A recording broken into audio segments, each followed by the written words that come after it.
Now let's find out what's in our community. For 180 years, Perkins School for the Blind has been an innovative leader in serving people with visual impairments.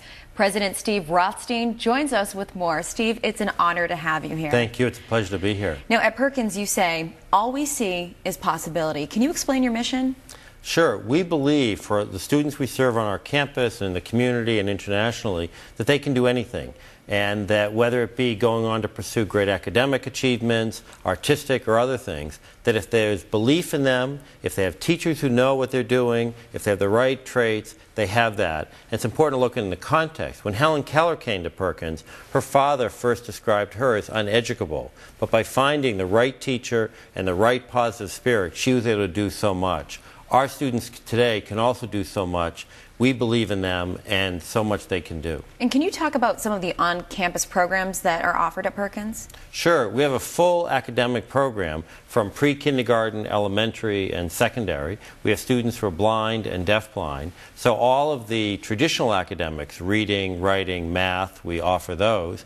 But we also offer a range of adapted programs, from adaptive computers, computers that talk or have braille output, art, how do students who are blind do art? Well, maybe it's a tactile art. Mobility, learning to get around. So it's all of the traditional. The academic standards are the same. Our students take the MCAS and other standardized tests, but then these other adaptive areas, as well as vocational. We have a theater program going on, recreational, and job training program. And how is Perkins connecting to the local community? The local community is part of the lifeblood of Perkins, whether it be the Watertown community that we're so involved with in many ways, or the greater Boston community. Perkins started in downtown Boston, moved to South Boston, and has been involved in various communities. Right now, one of the initiatives is there's a pond in the middle of our campus that our students used to have the opportunity to go rowing on. It's been closed. And there's an opportunity to reopen that, and we're part of a group, there's like an online contest where people can go to our website, perkins.org, and vote for that, and it'll be an opportunity for our students, but it's also an opportunity for the community to reopen that pond as a real preservation area. I know you've mentioned some local communities. We're so lucky here in Boston to have Perkins right in our backyard, but you started an international program in 1989, and that has had to have had a huge impact. It does. First, it's important to keep in mind that around the world, there are about 5 million children who today don't go to school just because they're blind. It doesn't mean they don't go to a good school. They don't go to school at all. So Perkins went to a lot of countries, and we're in the Middle East and Africa and South America and Eastern Europe and beyond, starting and growing schools all over the world. And it's very rewarding for us, but it's also making a profound impact for the tens of thousands of children that we're serving. Now, I understand that the most recent Boston Marathon, there were 15 people running for the Perkins School, one of which is a mother of a student who actually ran blindfolded. And I understand that you are going to be doing the same thing in a 5K coming up.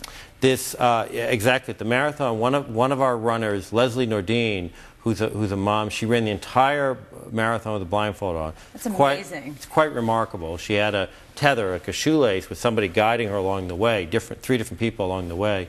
She's a woman of courage and inspiration, and it really is quite remarkable. At a much smaller level, on June 7th, I'm participating in Vision 5K. It's where 4 organizations, Perkins and 3 other great organizations, have come together to work and raise awareness and funds for individuals who are blind and visually impaired. And in fact, Paul Burton was my guide last year, and Lisa Hughes has run as well, and it's a great opportunity. And this year I'm really thrilled because my 18-year-old son's going to be my guide, so he will literally be telling me where to go. Hopefully it's good places, exactly. too. Well, before that, on May 7th, you have a gala coming up. Can you tell us about that? Talk about what's in your community. The gala is really the highlight of that in so many ways. We have hundreds of people coming to the campus to visit us, business leaders and community leaders and parents and so many others. It's chaired by John Luther, who is the head of Dunkin' Donuts, and Corinne Grausbeck, whose husband owns the Celtics, and they bring together so many people, trustees and friends and parents, and it's an opportunity. Our students sing. So May 7th, and hope that other people would join us. It's really a fun evening. Well, thank you so much for joining us, Steve, and best of luck to you in the Vision 5K. Thank you. Thank you very much. Now, there are so many ways that you can get involved. If you'd like to volunteer or make a donation, learn more at perkins.org.